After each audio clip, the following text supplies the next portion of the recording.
오늘 저는 요한복음 20장 19절로 23절의 말씀을 가지고 크게 한번 따라 하시겠습니다. 예수님의 부활과 영적 회복.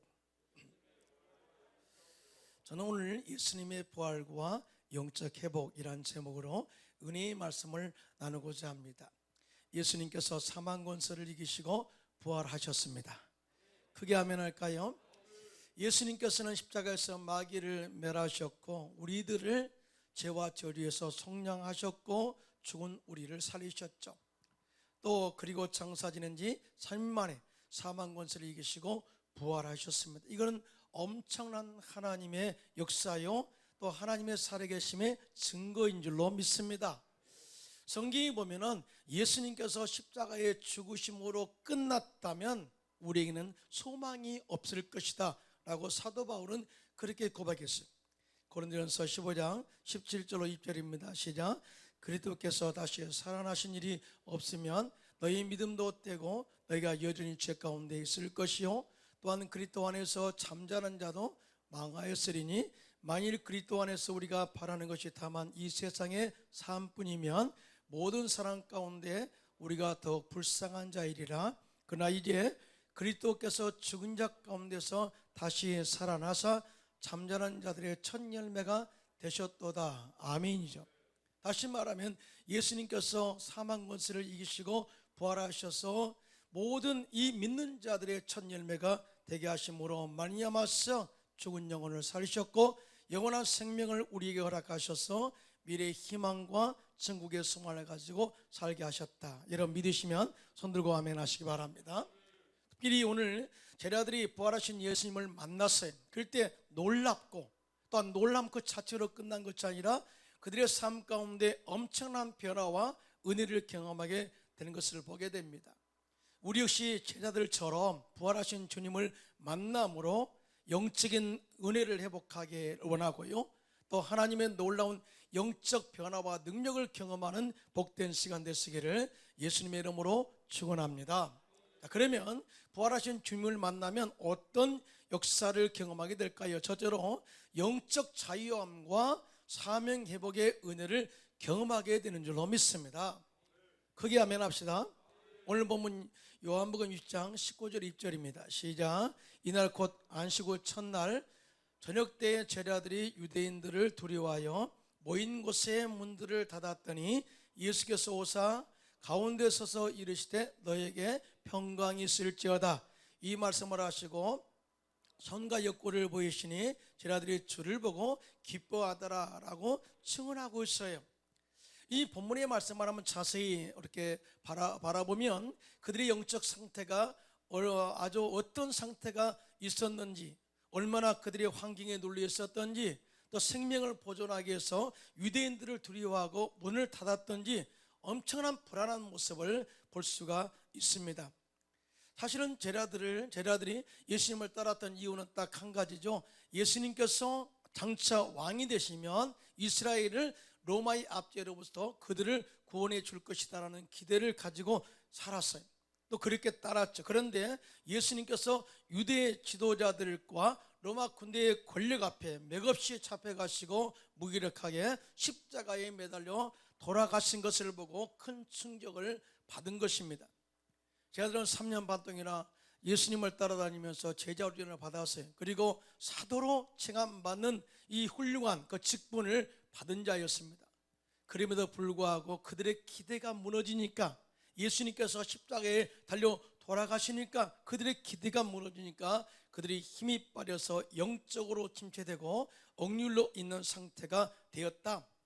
여러분, 이렇게 영적으로 무기력하고 침체에 빠진 사람에게서 어떤 복음 전파의 사명을 기대할 수가 있겠습니까? 어떤 복음 전파의 열정을 기대할 수가 있겠습니까? 그래서 그들은 죄책감과 두려움과 절망과 실망 가운데 있었다 그 말이죠. 자, 그리고 이런 사람들에게 하나님께서, 예수님께서 부활한 주님이 나타나셔서 정말 그들의 그 죄책으로부터 자유케 하신 것을 보게 되는데요, 사실은 그들이 두려움과 죄책감에 시달린 이유가 뭐냐면은 평소 그들의 고백들이었어요. 사실은 그들은 예수님을 함께 따라다니면서 평소 고백하기를 주님이 감옥에 들어가시면 우리도 감옥에 들어가겠습니다. 고난 받으시면 함께 고난을 받겠습니다. 그런데 실질적으로 예수님께서 이것으로 끝난 것이 아니라 장차 내가 십자가에 달려 죽어야 되고 죽은 지 3일 만에 부활해야 된다, 이 말씀을 해도요 깨닫지 못했어요. 실질적으로 인간적인 관점에서 접근하다 보니까 영적인 세계를 볼 수가 없었던 거죠. 그래서 실질적으로 예수님께서 온 인류의 구원을 위해서 십자가에 달려 돌아가실 때 그들은 다 예수님을 모른다고 부인하고 도망가고 만 것입니다. 여러분, 예수님께서 가장 힘들어하고 고통스럽고 정말 애로울 때 함께 있어서 이루어야 할진데 예수님을 모른다고 배신하고 떠나버렸기 때문에 그들이 고백한 결단은 더 이상 의미가 없었고 거짓말로 판명된 것이죠. 예수님을 배신한 죄책감으로 그들은 참 평안과 기쁨을 잃어버린 것입니다. 이렇게 불안해하고 영적으로 침체되어 무기력 가운데 있던 제자들에게 부활하신 예수님께서 나타나셔가지고 너에게 평강이 있을지어다 이렇게 말씀하셨어요. 여러분, 이 말 한마디는 엄청난 힘을 주신 거예요. 엄청난 파워를 동반했습니다. 이렇게 영적으로 눌려 침체된 그들 가운데, 불안에 떨었던 두려운 그들 가운데 이 말 한마디, 부활의 주님께서 내게 평강이 있을지어다 하는 그 순간에 모든 두려움이 사라지게 되고 영적 침체가 회복되어지고 영적 은혜가 임하게 된 줄로 믿습니다. 이것이 바로 중요한 거예요. 그래서 그들은 일시에 슬픔이 변하여 기쁨으로 변한 그런 모습을 보게 됩니다. 여러분요, 저도 요즘 코로나19 바이러스로 인해서 예배가 침체되고 또 기도의 모임이 더 많이 작아지고 그러다 보니까요, 나도 모르게 영적인 기쁨이 사라져 있더라고요. 항상 만나면 얼굴이 환하고 밝고 할렐루야 했던 내 모습은 사라지고 나도 모르게 침울한 가운데 있더라고요. 저는 오늘 부활의 주님을 만남으로 말미암아 영적 침체에서 회복되게 된 줄로 믿습니다. 여러분, 사람이 아무리 일하고 싶고 복음을 전하고 싶고 열심히 봉사하고 싶어도요, 영적 침체에 빠져버리면요 아무것도 할 수 없어요. 영적 침체에 빠지면요 사명을 기대할 수 없습니다. 영적 침체에 빠지면 기뻐하려고 해도 기뻐할 수가 없고요, 미래 소망을 기대할 수가 없죠. 그런데요, 영적 침체에 빠지는 것은 어떤 상태냐? 평안이 없는 이유는 뭐냐? 원인이 뭐냐? 죄의 문제와 함께 연결되어 있다는 사실을 우리가 알 수가 있어요. 여러분, 죄는요 하나님과 우리 사이를 갈라놓습니다. 단절하게 합니다. 또 죄는요 사람과 사람 사이를 이간질하고 분열시키고 화목을 파괴하고 사람들에게 불안과 두려움을 조장하기도 합니다. 이것이 바로 죄가 갖는 특성이라 그 말이죠. 그러나 예수님께서는 십자가에서 우리의 죄를 다 짊어지시고 죽으셨습니다. 우리의 저주를 다 자제하시기 위해서 고난을 받으셨습니다. 그리고 이 고난받음으로 말미암아서 하나님과 우리 사이에 막힌 담을 허시고 하나님과 관계를 회복하여 화목하게 하셨고요, 인간과 인간 사이의 관계도 화목하게 하는 은혜를 우리에게 허락한 줄로 믿습니다. 이것 때문에 사실은 주님은 십자가의 고난을 당하신 거거든요.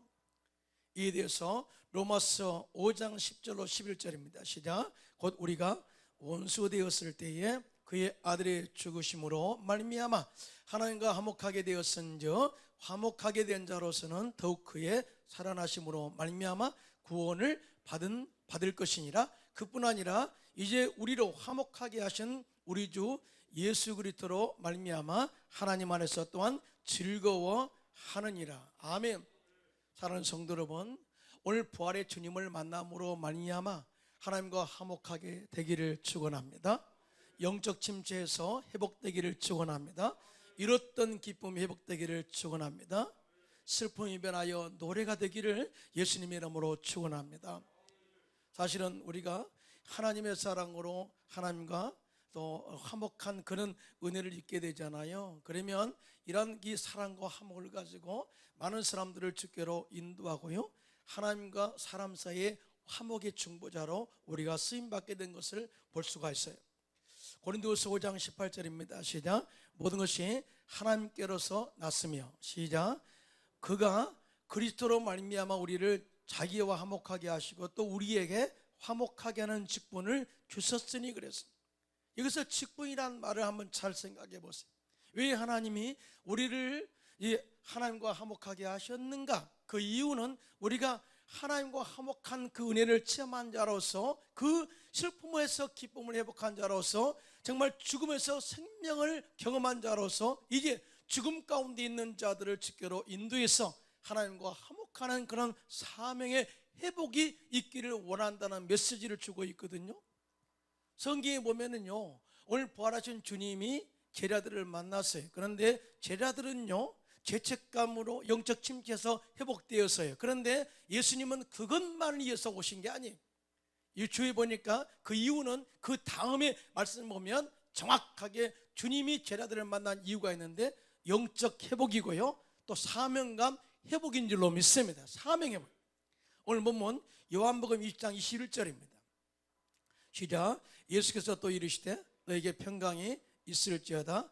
아버지께서 나를 보내신 것 같이 나도 너희를 보내노라. 사실은 예수님의 제자들은요, 예수님을 배반하고 떠났을 때 사명감 다 끝났다고 생각했어요. 이제 모든 것이 다 끝났고 나는 옛날 일터로 돌아가서 옛날 사람처럼 살겠어 라고 모든 것을 포기한 상태였어요. 그런데 예수님께서 부활하신 이후에 그들을 만나서 가장 강력한 메시지를 선포합니다. 아버지께서 나를 보내신 것 같이 나도 이제는 너희를 보내기를 원한다. 다시 말해서 내가 너희를 사람 낚는 어부로 부르셔서 3년 반 동안 훈련시킨 이 결과 앞으로 너희들이 해야 될 이 사역은 바로 복음 전파의 사역이야, 사명이야 라고 사명이 회복되기를 원하시는 예수님의 메시지를 보게 됩니다. 여러분, 예수님께서는요, 부활승천하시기 전에 저들에게 정말 복음 전파에 대해서 계속해서 강조하셔요. 이 부활 이후에 계속해서 주신 메시지는 복음 전파, 선교, 전도, 또 예수 그리스도의 죽으심과 부활하심이거든요. 너희는 가서 모든 민족으로 제자를 삼아 아버지와 아들과 성령의 이름으로 침례를 베풀고 내가 내게 분반 모든 것을 가르쳐 지키게 하라. 볼지어다 내가 세상 끝날까지 너희와 항상 함께 있으리라 하시니라. 믿으시면 아멘. 여러분, 주님이 함께 하신 이유가 딱 있어요. 바로 온 천하에 다니며 만민에게 복음을 전파하라는, 모든 민족으로 제자를 삼아라는. 또한 마가복음 16장 15절 18절에 보면요, 우리가 복음을 전하는 사명을 감당할 때 각가지 은사와 능력을 함께 보존한다는 사실을 알 수가 있는데요, 함께 압도갑니다. 시작. 또 이르시되 너희는 온 천하에 다니며 만민에게 복음을 전파하라. 믿고 침례를 받은 사람은 구원을 얻을 것이요 믿지 않는 사람은 정죄를 받으리라. 믿는 자들에게는 이런 표적이 따르리니 곧 그들이 내 이름으로 귀신을 쫓아내며 새 방언을 말하며 뱀을 집어올리며 무슨 독을 마실지라도 해를 받지 아니하며 병든 사람에게 손을 얹은 적 나으리라 하시더라. 믿으시면 손 들고 아멘 하시기 바랍니다. 자, 사명을 감당하는 사람들에게 주는 그런 영적인 능력이 있는데, 귀신을 쫓아내고 또 복음을 전해서 많은 사람들이 구원받게 하는 능력이요, 또 마귀의 일을 멸하는 그런 능력을 저희들에게 보여준다는 사실을 볼 수가 있어요. 그러므로 우리는 부활의 주님을 만남으로 말미암아서 침체된 영성을 회복하고 슬픔이 변하여 기쁨이 되고요, 또 하나님의 은혜와 그런 은총이 회복되기를 예수님의 이름으로 축원합니다. 그리고 잃었던 사명도 회복되시기를 예수님의 이름으로 축원합니다. 여러분, 예수님의 제자들을 보면 이렇게 일심을 떠났지만 또 부활의 주님을 만남으로 말미암아 그들의 모든 사명이 회복됐고요, 또 크게 다시 쓰임받게 된 것을 보게 됩니다. 그런데 그 가운데 가장 큰 수혜자라고 생각하면 사도 베드로를 빼놓을 수 없어요. 사실 사도 베드로는요, 예수님의 특별한 사랑을 받은 제자였어요. 수제자라고 그러죠. 수제자. 그러니까 그만큼 예수님이 사도 바울을 신뢰했다 그 말이죠. 그런데 그렇게 신뢰했던 사도 바울이 예수님께서 로마 군인들에게 잡혀가실 때, 또 대제사장 가야바의 뜰에서 신문 받으실 때 주변 사람들이 그러죠. 너도 한 패지? 그럴 때 나는 절대 모릅니다. 나는 절대 모릅니다 하고 3번 숯불 이 당작불 가운데서 부인했다 그 말. 그래서 너무나 죄책감이 들었습니다. 주님을 배반한 그 마음이 자기가 싫었습니다. 자신은 내가 이 복음 전파에 사람 낳는 어부로서의 사명을 살 수 없을 거야 하고 모든 것을 포기하고 엣지급으로 돌아가 이 티베리아 바닷가에서 호숫가에서 고기를 잡고 있었어요. 그런데 부활하신 주님이 3번째 베드로에게 찾아가셔서 만나십니다. 그리고 고기 많니? 물어봐요. 그러면서 배 오른편에 그물을 던져라. 베드로가 말씀에 의지해서 그물을 던졌을 때 153마리의 고기를 잡았어요. 자, 이것은 처음에 예수님을 만났을 때의 베드로의 그런 똑같은 은혜를 체험하게 된 거죠. 그리고 내가 너를 사람 나는 어부로 만들 것이다, 이 말씀을 들었고 따랐단 말이죠. 그런데 떠났던 그 베드로를 주님이 또 찾아오셔서 그들이 깜짝 놀랐습니다. 하나같이 다 그분이 예수님 것을 알아보고 예수시다 하고 그들이 배에서 뛰어내려 바로 예수님께로 왔죠. 가보니까 이미 호숫가에는 예수님께서 숯불을 펴놓고 고기와 떡을 굽고 조반을 다 준비하고 계셨어요. 그리고 그들을 다 먹이신 이후에 이렇게 말씀합니다. 시몬 베드로야, 요한 아들 시몬아, 내가 이 사람들보다 나를 더 사랑하느냐? 이 질문을 하세요. 여러분, 이 말씀의 의미를 잘 알아야 됩니다. 이 사람들보다 네가 나를 사랑하느냐, 이 말씀. 여러분, 이 말씀은 베드로가 이미 먼저 한 거예요. 예수님, 다른 사람은 다 배반한다 할지라도 나는 절대 배반하지 않겠습니다. 자기의 믿음에 대한 견고함과 결단을 선포했던, 어떻게 보면은 이것이 거짓말로 드러났잖아요. 또 숯불 밑에서 3번 부인했잖아요. 이런 모든 것들은 실적으로 예수님께서 그 거짓으로부터 또 숯불에서 부인했던 것으로부터 완벽하게 회복하게 하신 주님의 영적인 전략이었죠. 그래서 이 다른 사람들보다 네가 나를 더 사랑하느냐? 이렇게 물으신 이유가 바로 여기 있어요. 베드로가 대답합니다. 그럼 주님 그러하나이다. 내가 주님을 사랑하는 줄 주님께서 아시나이다. 이에 주님이 이르시되 내 어린 양을 먹이라. 두 번째 또 똑같은 질문을 하십니다. 또 주님을 사랑한다고 대답하자 베드로에게 내 양을 치라, 이렇게 말씀을 이어갑니다. 세 번째, 요한 아들 시몬아, 내가 나를 사랑하냐 하는 질문에 베드로가 근심하여 이르되 주님, 모든 것을 아시오매 내가 주님을 사랑하는 줄 주께서 아시나이다. 이 말씀 속에는 베드로의 그 마음 속에 다 남아 있어요. 내 마음은 그렇지 않았어요. 그러나 내가 너무나도 환경에 억눌려서 내 죽음에 두려워서 주님을 부인했어요. 내 연약함을 주님은 다 아셔요. 그래서 스스로 자신에 대한 근심, 내가 다 기쁨도 잃어버렸고 내 삶의 희망도 잃어버렸습니다. 주님 떠나고 나니까 아무것도 되는 것이 없고 기쁨이 없었어요. 근심하여 이르되 주님이 모든 것을 아시오매 내가 주님을 사랑하는 줄 주님께서 아시나이다. 그때 주님이 말씀하시죠. 내 양을 먹이라. 자, 그것으로 끝났나요? 자, 그러면서 베드로에게 잃어버렸던 전도와 선교 사명, 다시 말해서 사람 낚는 어부로 내가 너를 만들겠다고 하신 첫 번째 만남에 주신 메시지를 다시 한번 회복시켜 주는데요. 요한복음 21장 18절로 19절입니다. 시작. 내가 진실로 내게 이르노니 내가 젊어서는 스스로 띠띠고 원하는 것으로 다녔거니와 늙어서는 내 팔을 벌리리니 남이 내게 띠띠우고 원하지 아니하는 곳으로 데려가리라. 이 말씀을 하시면 베드로가 어떠한 죽음으로 하나님께 영광을 돌릴 것임을 가리킴이로라. 이 말씀을 하시고 베드로에게 이르시되 나를 따르라 하시니, 믿으시면 아멘 하시기 바랍니다. 네가 젊어서는 네가 띠띠고 네가 원하는 대로 다녔다, 이 말씀은 네가 젊었을 때를 의미하는 게 아니에요. 네가 실적으로 내가 너를 불렀을 때 나를 따른다고 고백했지. 그러나 그때는 아직 믿음이 연약할 때, 혈기가 있어서 네 마음대로 다닐 때, 정말 믿음이 있다고 고백하면서도 때에 따라서 내 혈기 때문에 주님을 부인하던 그때는 네 마음대로 다녔지만은 이제 내가 부활의 주님을 만난 이후로부터는 네 마음대로 다닐 수 없어. 이는 너는 사명에 붙잡혀 다닐 거야. 네가 원하지 않는 곳으로 갈 거야. 그러면서 선교까지도 이렇게 예언한 것을 보게 됩니다.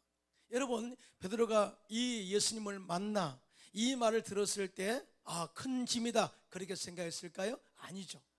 너무나 기쁜 거예요. 주님을 배반한 상실감, 죄책감 때문에 평생을 죄의식과 자학 속에 살아야 했고요, 절망과 좌절 가운데 살아야 했고요, 근심과 두려움으로 살아가야 할 운명이 있는데 부활하신 주님이 친히 찾아오셔서 모든 죄를 용서하시고 영적으로 자유하게 하신 것이죠. 그래서 너무나 기쁜 거예요. 게다가 사람 낳는 어부로서의 사명이 다시 한번 회복되어졌고 사도로서의 사명을 감당하게 해 주었으니 이보다 더 큰 기쁨이 어디 있겠습니까? 사랑하는 성도분, 우리도 마찬가지입니다. 우리가 이제 코로나19 바이러스를 지나면서 느낀 게 뭐예요? 사실 우리가 다 가져도 실적으로 영적인 기쁨이 상실돼 버리면 정말 아무 기쁨도 없어요.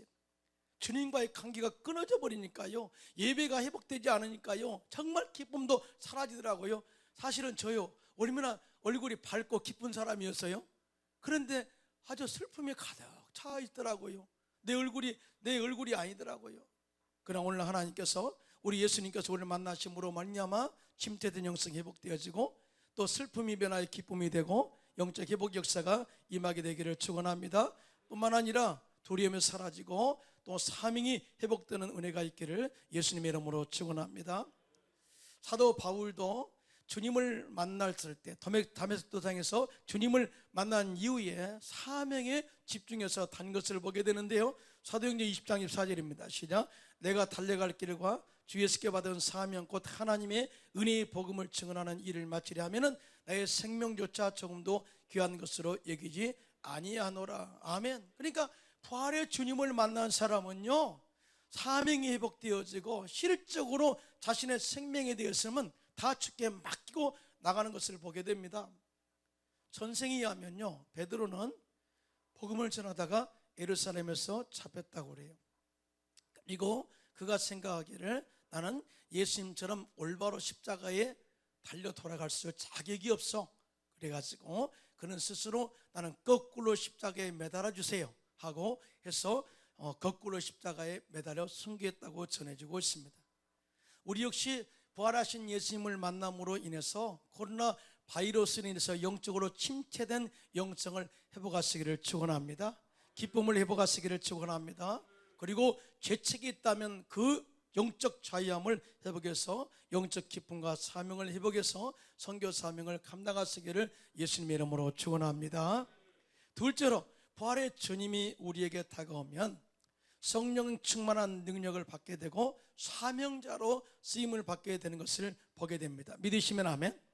오늘 보면 요한복음 20장 21절 22절입니다. 시작. 예수께서 또 이르시되 너에게 평강이 있을지어다. 아버지께서 나를 보내신 것 같이 나도 너희를 보내노라. 이 말씀을 하시고 그들을 향하여 숨을 내쉬며 이르시되 성령을 받으라. 아멘. 오늘 예수님께서 제 아들에게 주신 메시지는 이제 사명자로 쓰임을 받게 될 거야. 너희의 의도와 상관없이, 너희 의지와 상관없이 내가 너희를 보낼 거야. 내가 너희를 선교 사명자로 보낼 거야. 그런데 그냥 보내지 않고 성령을 받아, 성령의 능력을 받고 보낼 것이야 라고 하는 메시지를 동반하고 있어요. 다시 말해서 우리가 사명자로 쓰임받기를 원한다면 그냥 있는 그대로는 안 되고 성령의 능력을 받을 때만이 가능하다는 사실 믿으시면 손들고 아멘 하시기 바랍니다.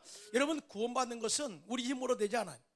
성령으로 말미암지 않고는 예수를 주로 시인할 자가 없다 그랬어요.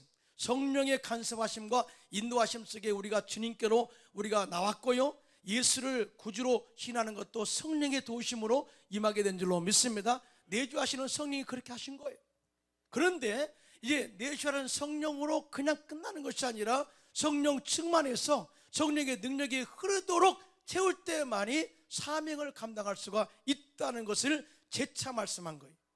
재차. 그러니까 성령의 능력이 없이는 절대 이 복음 전파의 사명을 감당할 수 없다. 성령의 기름 부심, 성령의 은사만이 우리를 밖으로 끌어내고 예수를 때 죽으심과 부활하심을 전할 수가 있다라는 것을 말씀을 하고 있어요. 믿으시면 손 들고 아멘 하시기 바랍니다. 그래서 예수님께서는 부활하신 이후에 승천하시기 전에 사도행전 1장 8절입니다. 시작. 오직 성령이 너에게 임하시면 너희가 권능을 받고 예루살렘과 온 유대와 사마리아와 땅끝까지 이르러 내 증인이 되리라 하시니라. 믿으시면 손 들고 아멘. 자, 오직 이거는 뭐냐? 절대적으로 오로지 아니야. 절대 성령 안 받으면 증인될 수 없어. 그런데 증인되기 위해서는 이 성령을 받고 권능을 받아라. 이 권능이라는 것은 헬라어로 두나미스, 우리가 잘 아는 다이너마이트는 폭발적인 역사를 가져오죠. 주변을 아주 새롭게 만들어 버리죠. 사람들의 마음을 완전히 그 아집을 깨뜨리고 복음을 받아들일 수 있도록 만드는 것이 역사가 누구냐? 성령님이시다. 믿으시면 아멘. 이런 부분에 대해서 절대적으로 관가서는 안 된다. 우리가 왜 성령의 충만함을 받아야 되면요, 성령님은 선교의 영이셔요. 신학자들은 사도행전을 성령 행전이라고도 말을 합니다. 이 말씀의 의미는요, 성령의 충만함을 받은 사도들과 성도들이 성령의 인도하심에 순종해서 선교와 전도의 열매를 맺게 한 역사들을 기록한 적이 바로 사도행전이기 때문에 그래요. 그래서 우리 교회가 선교를 많이 하잖아요. 그래서 선교팀들이 이렇게 말하기도 하죠. 액츠 29 팀들. 액츠라는 것은 영어로 사도행전이에요. 다시 말해서 성령 충만한 능력을 받은 사도들이 복음을 전해서 기록한 책은 사도행전 28장으로 끝나지만 지금도 성령은 우리 가운데 임재하셔서 복음 사역, 선교 사역을 이어갑니다. 그것이 우리가 도구되기 원합니다라는 의미에서 액츠 29라는 표현을 사용하고 있는 거예요. 저는 우리 교회가 현재는 어렵지만 장차 액츠 29 성령 행전을 계속해서 써나가는 교회가 될 줄로 믿습니다. 성령 충만함을 받아야 됩니다. 지식은 머리를 뜨겁게 합니다. 그러나 성령 충만은 가슴을 뜨겁게 달구죠.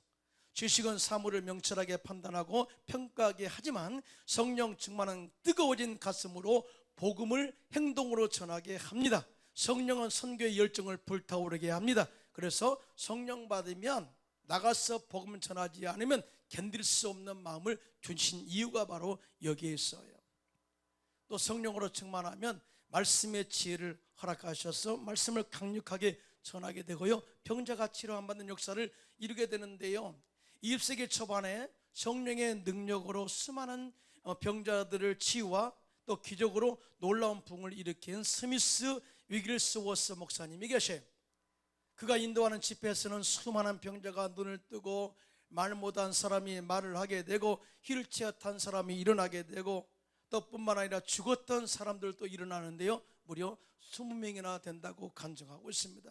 그런데 스미스 목사님의 간증에 보면 그분이 얼마나 이 연약한 존재였던가를 이렇게 고백합니다. 어린 시절에 매우 가난하였고 공부도 하지 못했기 때문에 처음에는 사람들 앞에서 말도 제대로 못하던 사람이었습니다. 그런데 문제는 뭐냐? 목사가 되었음에도 불구하고 설교하는 것이 두려운 거예요. 강단에만 서면 설교할 수 없고 아무리 설교를 잘 준비해도 말이 떨어지지 않아가지고 설교를 할 수 없었다고 합니다. 그때마다 그의 아내가 여보 당신은 할 수 있어요. 오늘 또 당신이 주일 설교를 잘할 것을 믿고 제가 기도하고 있어요. 힘내세요. 이렇게 아무리 아내가 격려하고 기도한다 할지라도 그런 하나님의 그 담대함의 은혜를 그렇게 경험할 수가 없었다고 고백하고 있습니다. 그분이 그 책에 그런 이야기가 나와요. 내 은사는 설교하는 것이 아니라 사모가 설교할 때 아이들을 돌보는 것이다. 목사가 아이들을 돌보는 거예요. 또 뿐만 아니라 또 새신자가 나는 예수 믿겠습니다 영접할 때 영접 기도만큼 내가 자신 있게 할 수가 있는데 실적으로 목사가 설교 빼놓으면 뭐 하겠어요? 설교를 못하는 것이 너무나 힘들었다. 그런데 어느 날 기도하는 가운데 목사님에게 성령의 능력이 강력하게 임하였습니다. 할렐루야. 그때부터 성령의 인도하심 속에 그 목사님의 설교는 힘이 있었고 살아 움직였고요, 또 신유 은사가 나타나서 많은 병자를 치유했고 죽은 자를 살리는 부활의 능력을 경험하게 되었다고 그렇게 고백했습니다. 그래서 모든 하나님의 역사는 주님의 것으로 내가 쓰임받는 것뿐이다 라고 고백했어요. 할렐루야. 설교 은사가 없었던 분이 성령의 능력을 받자 강력한 설교를 하게 되었고, 성령의 은사로 목회 사역과 선교 사역을 감당하게 된 것을 보게 됩니다. 사랑하는 성도 여러분, 우리 영적으로 침체되고 힘이 빠졌다면 성령으로 채우시기 바랍니다. 사업이 어렵고 힘들다면 성령으로 채우셔서 생명의 생기를 불어넣도록 이렇게 기도하시기를 예수님의 이름으로 축원합니다. 열정이 식었다면 성령의 능력으로 복음의 열정이 회복되기를 예수님의 이름으로 축원합니다. 여러분, 초대교회 한번 보세요. 오순절 마가의 다락방에서 성령 충만함을 받은 사도들이 예루살렘의 시내에 나가서 복음을 전할 때 이 침체되었던 예루살렘 성이 깨어났습니다. 성령의 강력한 능력으로 그들의 영혼을 깨워 살아나게 한 것을 보게 됩니다. 뿐만 아니라 그들의 삶 가운데 놀라운 변화와 행동의 변화의 역사를 이끄신 것을 보게 됩니다. 공동체 안에 능력과 변화가 일어난 거예요. 사도행전 2장 43절로 47절입니다. 시작. 사람마다 두려워하는데 사도로 말미암아 기사와 표적이 많이 나타나니 믿는 사람이 다 함께해서 모든 물건을 서로 통용하고 또 재산과 소유를 팔아 각 사람의 필요를 따라 나눠주며 날마다 마음을 같이하여 성전에 모이기를 힘쓰고 집에서 떡을 떼며 기쁨과 순전한 마음으로 음식을 먹고 하나님을 찬미하며 또 온 백성에게 칭송을 받으니 주께서 구원받은 사람을 날마다 더하게 하시니라. 할렐루야. 이것이 바로 성령의 기름 부심으로 이어지는 그들의 삶의 변화라. 여러분, 우리에게 필요한 것은 영적 회복입니다. 할렐루야. 주님의 부활하신 주님을 만남으로 코로나19 바이러스로 인해서 무기력한 우리의 신앙이 회복되기를 축원합니다. 침체된 우리의 영이 회복되기를 축원합니다. 이랬던 이 기쁨이 회복되기를 예수님의 이름으로 축원합니다. 그리고 성령의 능력을 받아 잃어버렸던 사명을 회복해서 베드로처럼, 바울처럼, 스미스 목사님처럼 귀하게 쓰임받는 사명자들이 되시기를 예수님의 이름으로 축원합니다.